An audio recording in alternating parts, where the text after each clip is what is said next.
My name is Marissa Cole. I'm 29 years old. I was supposed to get married last Saturday. The venue was booked, the flowers were perfect, the dress fit like a dream, and 200 guests were ready to watch me walk down the aisle. Instead, they watched me press play on an audio recording that blew my relationship apart in front of everyone we knew. The wildest part? I didn't sabotage my own wedding. My fiancé did. I just handed him the mirror. I met Lucas when I was 25. He was charming in that easy, boy next door way, the kind of man who remembered coffee orders and liked dogs and made a point to text good morning every day. We'd been together 4 years, engaged for 1. His friends called us couple goals. His mom told anyone who'd listen that we were meant to be. People at work would see his photos on my desk and say things like, "You're so lucky," and "You two are perfect together." Back then, I took that as a compliment. Now I hear perfect and think, you just don't know them well enough. 2 weeks before the wedding, I was at Lucas's apartment helping him sort out last-minute chaos. He'd run into the shower, humming nervously, and I was in the kitchen boxing up decorations when his phone started buzzing on the counter. Normally, I never even glanced at his screen. We weren't that couple. There hadn't been a reason to be. But the phone was face up, and the preview popped up before I could look away. "Daphne, remember, wait until the officiant asks, then stand up." Daphne, his ex-girlfriend, 30, dark hair, sharp cheekbones, the kind of woman who looked like she'd been born inside an Instagram filter. I knew about her. She was his long-term ex before me. They'd traveled together, lived together, imploded together. Supposedly, they were civil now. My stomach tightened. My brain started flipping through possibilities. A joke? Some weird closure thing? A glitch? But the preview looked recent, not some old message from years ago. I didn't pick up his phone. I didn't scroll. I didn't march to the bathroom and demand answers. Instead, I filed it under something is very wrong and decided to pay attention. Over the next few days, Lucas started bringing up Daphne more often. Little comments, offhand mentions. "Saw Daphne at the coffee shop this morning, so awkward," he said one night. While we were tasting wine for the reception, eyes glancing sideways to catch my reaction. Another day he scoffed. "Daphne texted asking if I'm really going through with the wedding. Can you believe her?" He chuckled like it was ridiculous, but there was a tension in the way he watched me, like he was measuring something. "What did you say?" I asked carefully. "That I'm happier than I've ever been," he said, smiling just a little too hard. Obviously. I wanted to believe him. I really did. But the text preview about waiting to stand up kept replaying in my head, like a splinter you can't see, but definitely feel. The night before the wedding, we had our rehearsal dinner.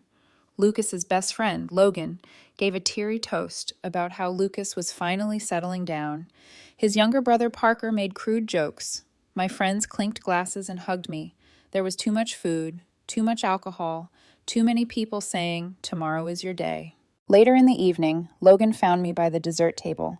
He had that tipsy, loose-jawed look that means the filter between brain and mouth has gone on vacation. "Can't wait to see your face tomorrow," he said with a sloppy grin. "It's going to be epic." I laughed politely. "When I see the cake?" "No, I mean when." He stopped, eyes flicking over my shoulder. Lucas was walking toward us. Logan's grin faltered. "When what?" I pushed, keeping my tone light. Lucas slid an arm around my waist. "When you see the dress, obviously," he said quickly. "He means when I see you in it." "Right, the dress," Logan echoed, suddenly fascinated by his wine glass. A cold, metallic feeling settled into my rib cage. This wasn't nerves. This was something else. That night, back at our apartment, Lucas fell asleep in under 10 minutes, snoring softly. I lay awake, staring at the ceiling, heart pounding. There's a specific kind of dread that comes when your intuition is screaming and you're desperately trying to gaslight yourself into ignoring it. Around 2 in the morning, I got up and padded out to the living room, my feet cold on the wooden floor.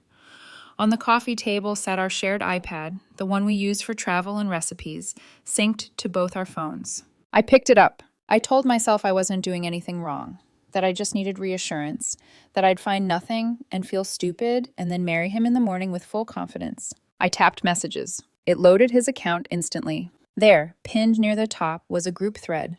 Lucas, Logan, Parker, and Daphne. The last message had been sent an hour ago. I scrolled. The history went back weeks. Lucas, "It's going to be perfect. You object, say you still love me. Marissa will freak, then I shut you down and she melts. She'll see how much I choose her. Daphne, still think this is weird, but if it makes you happy, babe. Babe, my entire body went cold. Logan, this is like a movie. She's gonna cry so hard. Parker, are you sure about this? What if she just walks out? Lucas, she won't. She's too proper. She'll stand there and take it. But I need to see passion. I need to know she'll fight for me. I felt nauseous. My vision narrowed. More messages. Daphne, what exactly do you want me to say? Lucas, object when the officiant asks. Mention Paris. Mention what you said under the stars. Make it dramatic. Daphne, so you want me to bring up our trip during your wedding? Lucas, that'll really test her. Logan, every woman tests her man. It's not mean. It's romantic. Parker, what if it backfires? Lucas, if she doesn't get jealous enough, that tells me everything about our marriage. I took screenshots, dozens of them, forwarded them to my email, to a cloud folder, to a drive. My hands were shaking so badly I had to steady the iPad on my knee. Then I noticed the little paperclip icon at the top of the thread. Attachments. Voice memos. My heart dropped further. I opened the first one. Lucas's voice loud and clear. Okay, so try it like you're desperate. Daphne, Luke, this is so cringe. Lucas, come on, just do it. I object. I still love you. Remember Paris. They rehearsed, they critiqued, they laughed.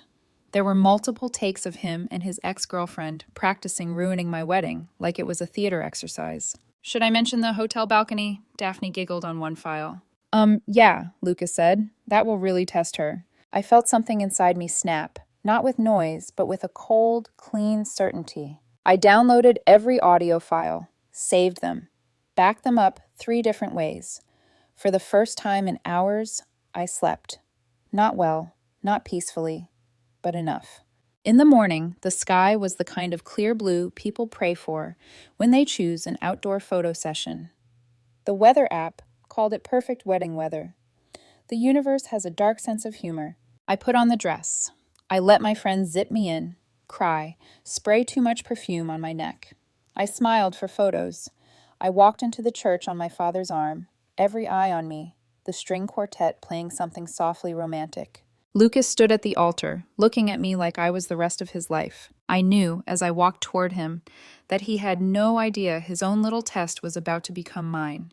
If you look at the wedding photos from the first half of that day, you'd think you were witnessing a fairy tale. The light was soft and golden. The flowers were elegant without being overdone. The guests were all smiles and whispers, and little gasps when they saw my dress. I've looked at those photos since and wondered how many people in that room were quietly thinking, "This is perfect." I was one of them once. Not anymore. I reached the front of the aisle, kissed my dad on the cheek, and took my place opposite Lucas. His hands were slightly clammy as he held mine, his eyes glassy, with what I can now only call performance emotion. "You look incredible," he whispered.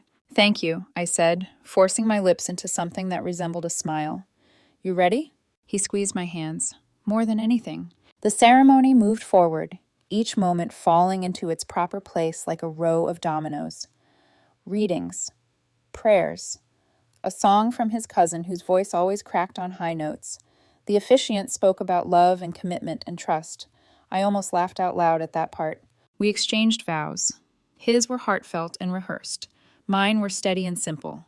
I meant every word, even as I knew I wouldn't be putting a period at the end of them. We slipped rings onto each other's fingers. Everyone in that church thought the hard part was over. Then the officiant reached that line, the one I'd been counting down to since I found those messages.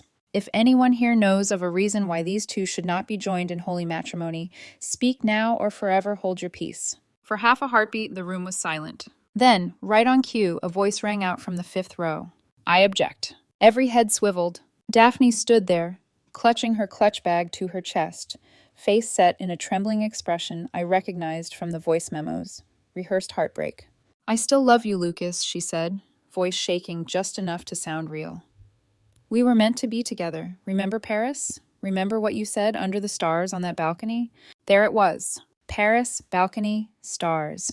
The exact lines they'd polished in those recordings. Gasps rippled through the crowd like a physical wave. I saw Lucas's mother clutch her pearls. My aunt put a hand over her mouth. Logan's eyes flickered between me and Lucas with something like panic. Lucas turned toward Daphne, face a mask of cinematic shock. Daphne, what are you doing? He half shouted. You shouldn't be here. It was good. I'll give him that. He sold it. Then he turned back to me, eyes wide and pleading. Baby, I am so sorry, he said. She's crazy. Tell her to leave. Show her you're mine.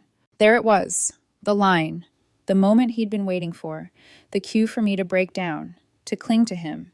To beg him to choose me and denounce her. Instead, I smiled. Calm. Misleadingly gentle. There's nothing to forgive, I said. The confusion on his face was instant and wild. What? He stammered. Marissa, baby, tell her to leave. Show. Actually, I said, lifting my voice so it carried.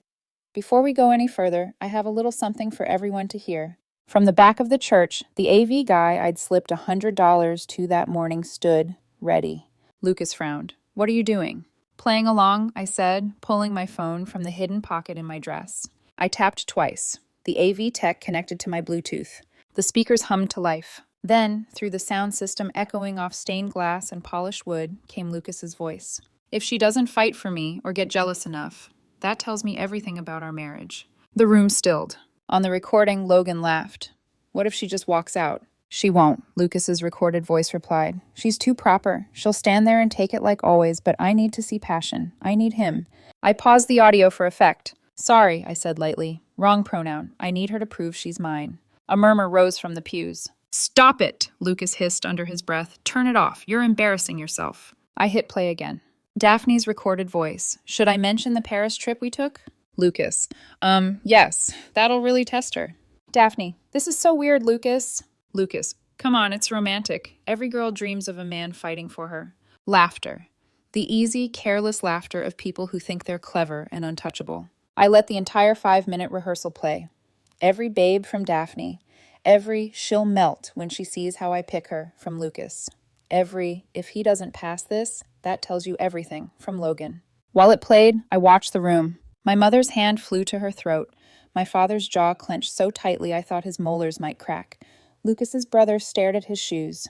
Daphne went from pale to red to gray in the span of a minute. Lucas looked like he might either explode or evaporate. When the recording ended, the church was so quiet I could hear the soft whine of the sound system cooling down. I tucked my phone back into my dress. So, I said, turning back to Lucas, to answer your question, Daphne can stay or leave. I honestly don't care. I took a breath that felt like a curtain being pulled back inside my chest. But I'm leaving. I turned away from him. Behind me, panic detonated. Marissa, wait. Lucas grabbed my arm. It was just a test. A harmless test. You were supposed to prove you loved me. I pulled my arm free. Tests are for school, I said calmly, not for marriages. You don't understand, he said, eyes wild. Every woman does this. Tell her, Logan.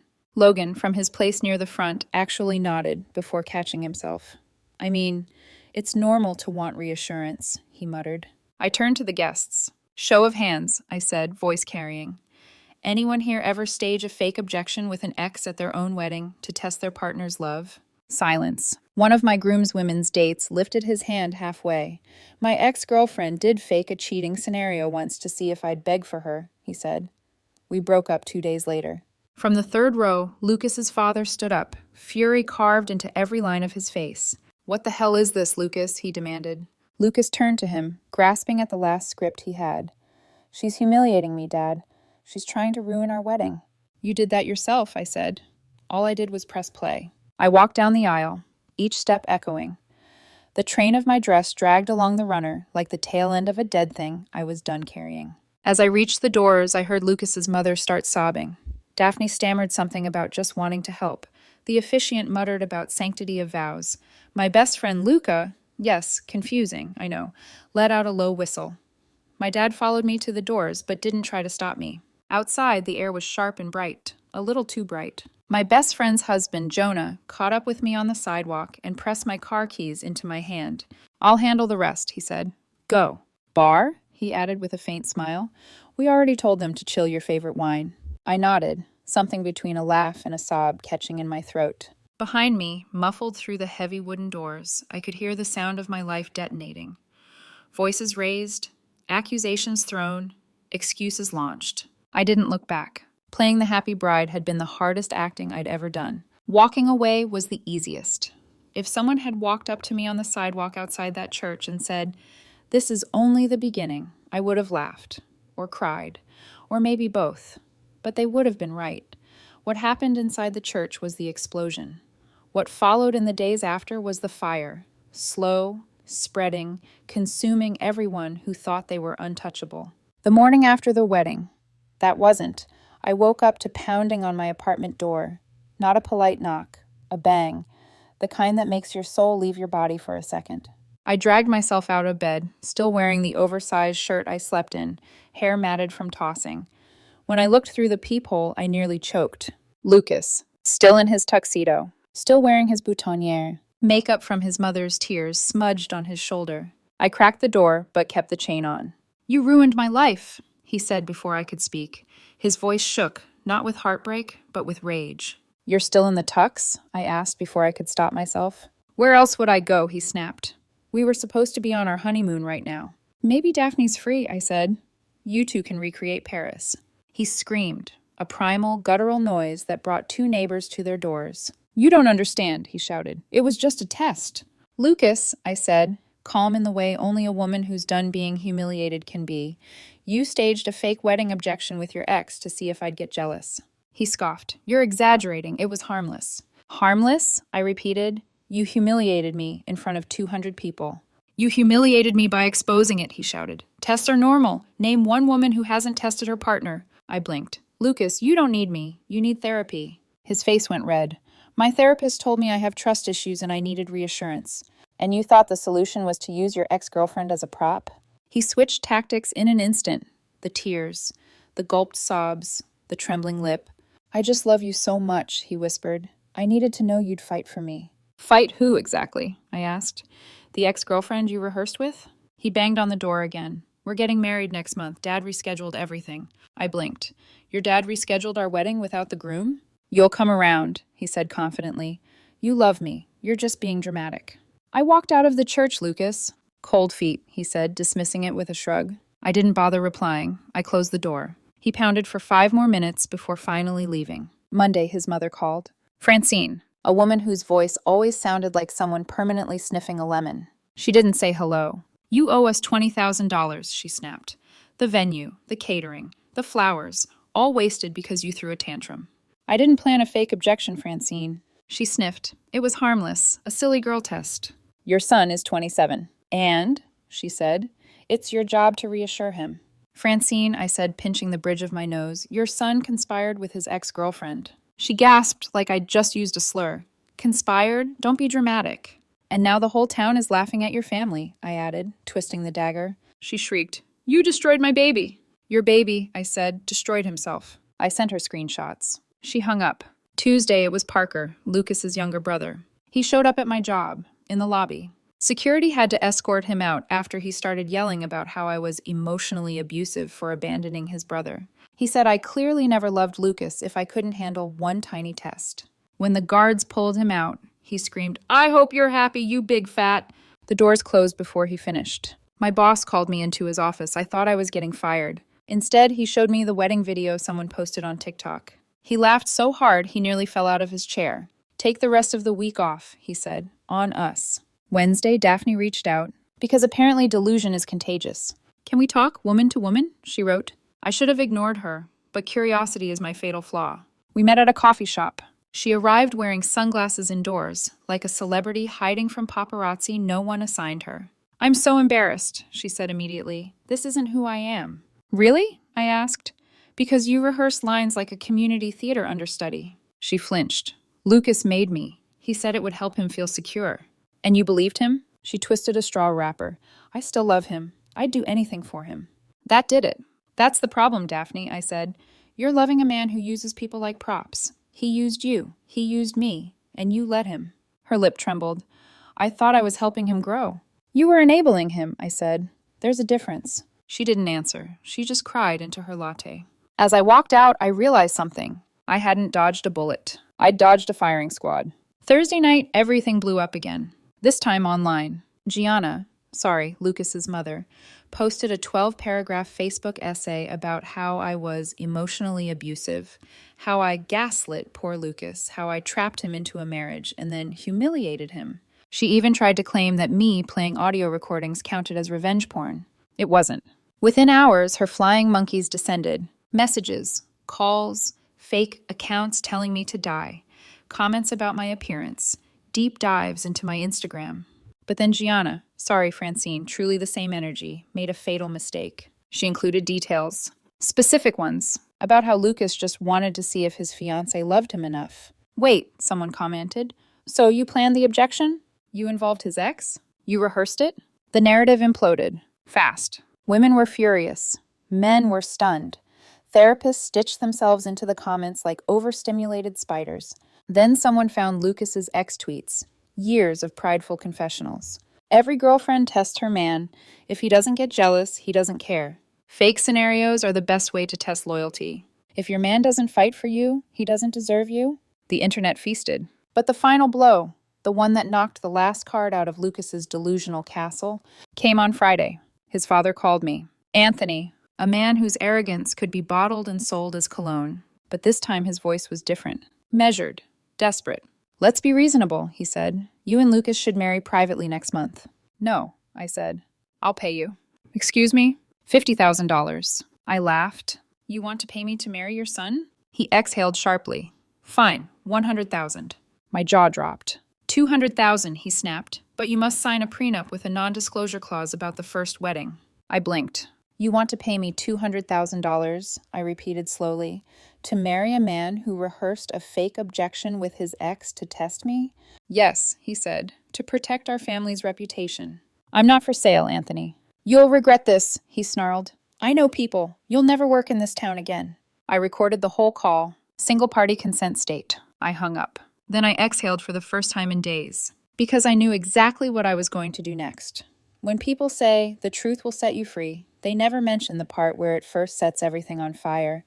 Turns out freedom often smells like smoke and scorched reputations. By Saturday morning, exactly 1 week after the wedding that exploded, I'd had enough. Enough lies, enough messages, enough entitlement, enough of Lucas and his family believing they could manipulate, threaten, or buy their way out of consequences. So I did the one thing they never expected. I told the truth, all of it. I posted every screenshot, every text, every voice memo, every rehearsed line, every group chat, and the recording of Anthony trying to bribe me into marriage for $200,000. No commentary, no embellishment, just the receipts. And then I put my phone face down and made coffee. 20 minutes later, my notifications exploded. My post had hit the algorithm like gasoline finding a spark. Thousands of shares, tens of thousands of comments, millions of views within hours.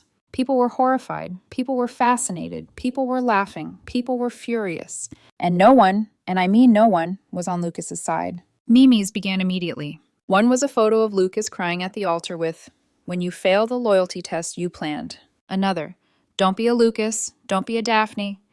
Don't be a Logan. And for the love of God, don't be a Parker." And then the most viral one of all, how to test your relationship. Step 1, don't. By noon, a trending hashtag was born. Hashtag don't be a Lucas. People stitched the audio recordings into TikToks. Relationship therapists made breakdown videos. YouTubers created 40-minute analysis essays with titles like "The Wedding That Became a Crime Scene." But the consequences, the real ones, landed fast. Daphne's boyfriend, yes, she had one she never mentioned, dumped her publicly. He posted screenshots of her lying about a work retreat on the day of my wedding. He wrote, "Imagine ruining another woman's wedding while cheating on your boyfriend. Couldn't be me anymore." He ended with, "Good luck with Lucas, you two deserve each other." Ouch. Logan got removed from his sister's bridal party. She posted, "If you think sabotaging someone's wedding is romantic, you're not standing near me at mine." He tried arguing that he was supporting emotional growth. She blocked him. Parker lost his job. Turns out showing up at a corporate office to scream accusations and lying that I was faking being straight violates about 400 HR policies. His boss watched the viral wedding video, fired him, and added, "Get therapy." Lucas's father lost clients. A lot of them. No one wants financial advice from a man who bribes people into marriage to protect family image. 3 major clients pulled out within 48 hours, saying his behavior reflected ethical instability. Translation: You bribed someone to marry your son. We don't trust you with our money. Lucas's mother, Francine, created a petition titled, "Make Marissa Pay for Emotional Damage." It got 12 signatures. All relatives. Someone created a counter petition titled, Gianna should apologize. Yes, the internet spelled her name wrong, on purpose. It got 45,000 signatures by midnight. And then there was Lucas. He tried every route. The first day, he posted a 9-minute Instagram video crying about how I'd ambushed him at the altar. Comments were disabled within 20 minutes. Next, he posted a carousel of photos of our relationship with captions like, "We were soulmates until she destroyed us." People dragged him in the comments so hard that he archived the post. Finally, he posted a Notes app apology that wasn't an apology. "I'm sorry my trust exercise was misinterpreted." The top comment read, "Bro, this wasn't a Pilates class, it was a wedding." He deleted that too. 3 days later, Lucas went dark. Just disappeared. No posts, no sightings, no whining, no love bombing. For the first time in 4 years. And honestly, the silence was blissful. My own life, meanwhile, had never felt clearer. I returned every wedding gift with a handwritten note explaining the cancellation. Most people responded with warmth and encouragement. Some even slipped in, "Thank God you dodged that" messages. The gifts from Lucas's family, I donated them to a charity for survivors of relationship manipulation. Felt fitting. I started therapy. Not because I was traumatized, though the therapist insisted I was, but because I needed to understand how I overlooked so many red flags. The fake jealousy tests, the accidental flirting with waitresses, the disappearing for a day, then claiming he needed space, the constant validation seeking, the passive-aggressive comments about needing me to prove I loved him. My therapist called it love bombing, and then gaslighting, and then coercion masked as emotional need. I called it Tuesday. But I was learning, healing, untangling. And that's when something unexpected happened. I met someone. His name was Daniel. We kept bumping into each other in the lobby of the therapist's office. He was handsome in an unassuming way. Dark curls, soft eyes, a little awkward. One day he called out, "Hey, didn't I see you crying in the elevator last week?" I froze. Then he grinned. No judgment. I do it all the time. We grabbed coffee after our sessions. He confessed his ex once hired actors to pretend to rob them just to see if he'd protect her.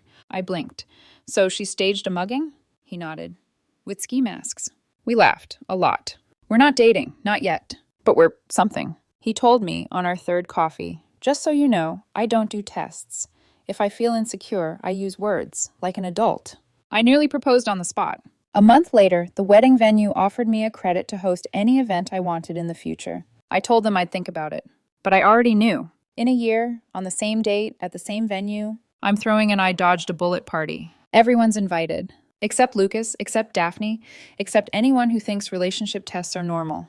Open bar. Honesty required. Drama prohibited. Last week, I got a call from the officiant, the same one whose ceremony I nuked. He said, "In 40 years of weddings, yours was the wildest." Then he added, "You did the right thing. A marriage built on deception is no marriage at all." I believe him. Because here's the thing. Real love doesn't need stages, doesn't need scripts, doesn't need performances, doesn't need tests. Real love shows up. Real love stays. Real love communicates. Real love trusts. If someone needs theatrics to believe your heart is real, they don't deserve it. Trust your gut. Save your peace. Choose people who choose clarity over chaos. And for the love of everything sacred, always check the synced iPad.